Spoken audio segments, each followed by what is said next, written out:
Hər kəsə salam əziz müəllimlər. 5-ci sinifin 4-cü mövzusu olan tərəvəzlərin becərilmə texnologiyası mövzusunun izahı ilə qarşınızdayam. Bildiyimiz kimi tərəvəzlər insanın qida rasionunda çox əhəmiyyətli yerə sahibdir.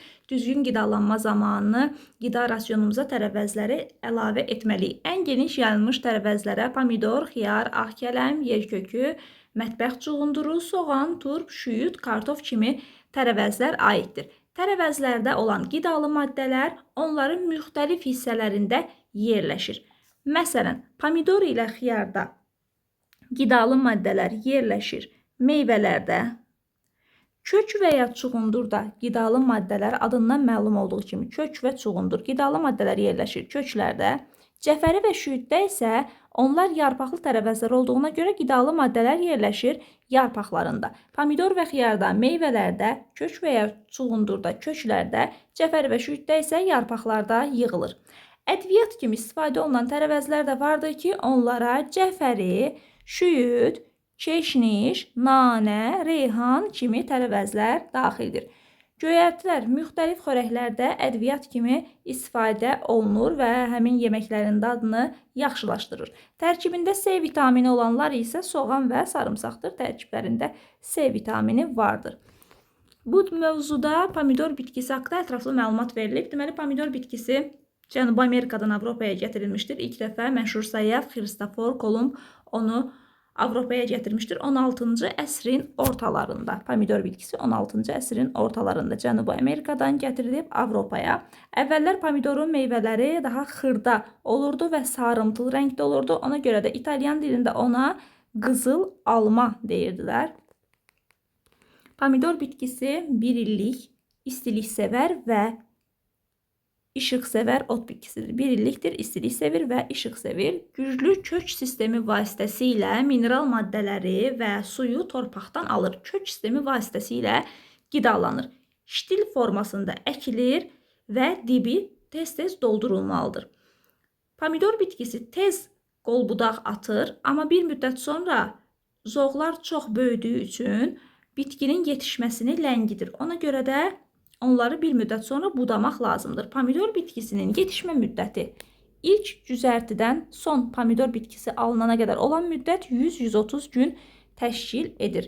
İndi isə baxırıq pomidorun becərilmə texnologiyasına. Pomidor ev şəraitində toxumlarını əkmək üçün bizə lazım olan alətlər hansılardır? Bizə lazım olacaq yeşik, drenaj, torpaq, polietilen pilyonka, su səpən, xırda stəkanlar, kiçik payalar və otaqda yetişən pomidor toxumu. Birinci növbədə işə başlamadan əvvəl texnoloji xəritə hazırlanmalı, qeydlər aparılmalı, görəcəyimiz işlərin ardıcıllığı qeyd olunmalıdır. İlk növbədə pomidor toxumları 2-3 saat müddətində isitmə sisteminə yaxın yerdə yerləşdirilir. Şəkil A-da görürük həmin təsviri. Daha sonra 30 dəqiqə müddətində tünd bənövşəyi manqan məhlulunda saxlanılır. Şəkil B-də görürük. Daha sonra suyun üzərinə çıxan toxumlar maye ilə bir yerdə atılır, qalan toxumlar isə salfet vasitəsilə qurudulur. Əkmək üçün yeşik hazırlanır. Yeşiyin dibinə drenaj tökülür.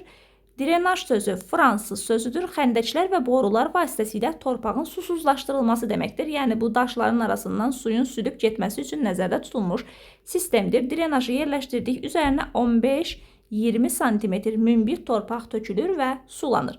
Daha sonra şırımlar açılır. Pomidor toxumları cərgə ilə əkilir. Üstünə nazik qat, yumuşaq torpaq səpilir və polietilen ilə örtülür.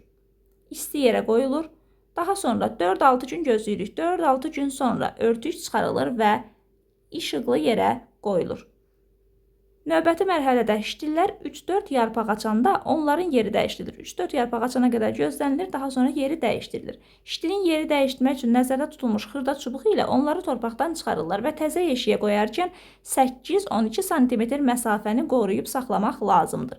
Və sonda ştillər 10-15 cm hündürlüyə gələndə artıq daimi yerinə, yəni dibcəyə əkilir. Ümumiləşdirək öyrəndiklərimizi. Deməli, tərəvəzlər insan orqanizmi üçün olduqca faydalıdır. Pomidor, xiyar, yerkökü, mətbəx çuğunduru, soğan, turp kimi tərəvəzlər ən geniş yayılmış olanlardır. Tərəvəzlərdə qidalı maddələr müxtəlif hissələrdə yerləşir. Pomidor və xiyarda meyvələrdə, kök və çuğundurda, köklərdə, Yarpaqlı tərəvəzlər olan şüyüddə və cəfəridə isə yarpaqlarda yerləşir. Şüyüd, cəfəri, çeşniş, reyhan və nanə eyni zamanda ədviyyat kimi yeməklərin içərisinə qatılan tərəvəzlərdir. Hansı tərəvəzlərdə C vitamini vardır? Əlbəttə ki, soğanda və sarımsaqda C vitamini vardır. Pomidor bitkisi hardan gəlmişdir Avropaya? Cənubi Amerikadan gətirilmişdir. Nə vaxt gətirilmişdir? 16-cı əsrin ortalarında. Pomidor bitkisi əvvəllər xırda və sarımtıl qızıl rəngdə olduğu üçün ona İtalyan dilində qızıl alma deyirdilər. Burada çuğundur haqqında da məlumat verilib. Tünd qırmızı rəngli bitkidir. Şorbalarda, şirələrdə və salatlarda istifadə olunur. Pomidor necə bitkidir? Bir illik bitkidir, işıq sevir, istilik sevir, ot bitkisidir, güclü kök sistemi vasitəsilə qidalı maddələri torpaqdan alır. Tez qol budaq atır, həmin budaqlar onun yetişməsini yub atdığı üçün budanmalıdır. Neçə gün müddətində yetişir? 100-130 gün müddətində yetişir. Pomidorun becərilmə texnologiyası zamanı bizə hansı alətlər lazımdır? Yeşik, drenaj, polietilen plyonka, su səpən, xırda stəkanlar, kiçik payalar, otaqda yetişə bilən pomidor toxumu. İlk növbədə texnoloji xəritə hazırlanır və qeydlər aparılır. 2-3 saat müddətində isitmə sisteminin yanında pomidor bitkisi saxlanılır. Daha sonra 30 dəqiqədə manqan məhlulun içərisində saxladıqdan sonra üzə çıxanlar atılır, geri qalanlar isə salfetlə qurulur.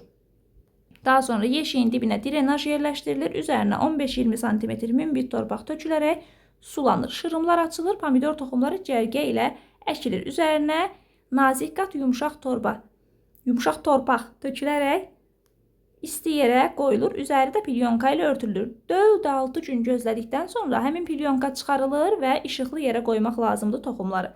3-4 gündən sonra yeri dəyişdirilir. Yeri dəyişdirilərkən arada 8-12 cm məsafəni qorumaq lazımdır və 10-15 cm hündürlüyə çatanda ştillər artıq daimi yerinə, yəni dibcəyə və yaxud da ki, ləkə əkmək lazımdır.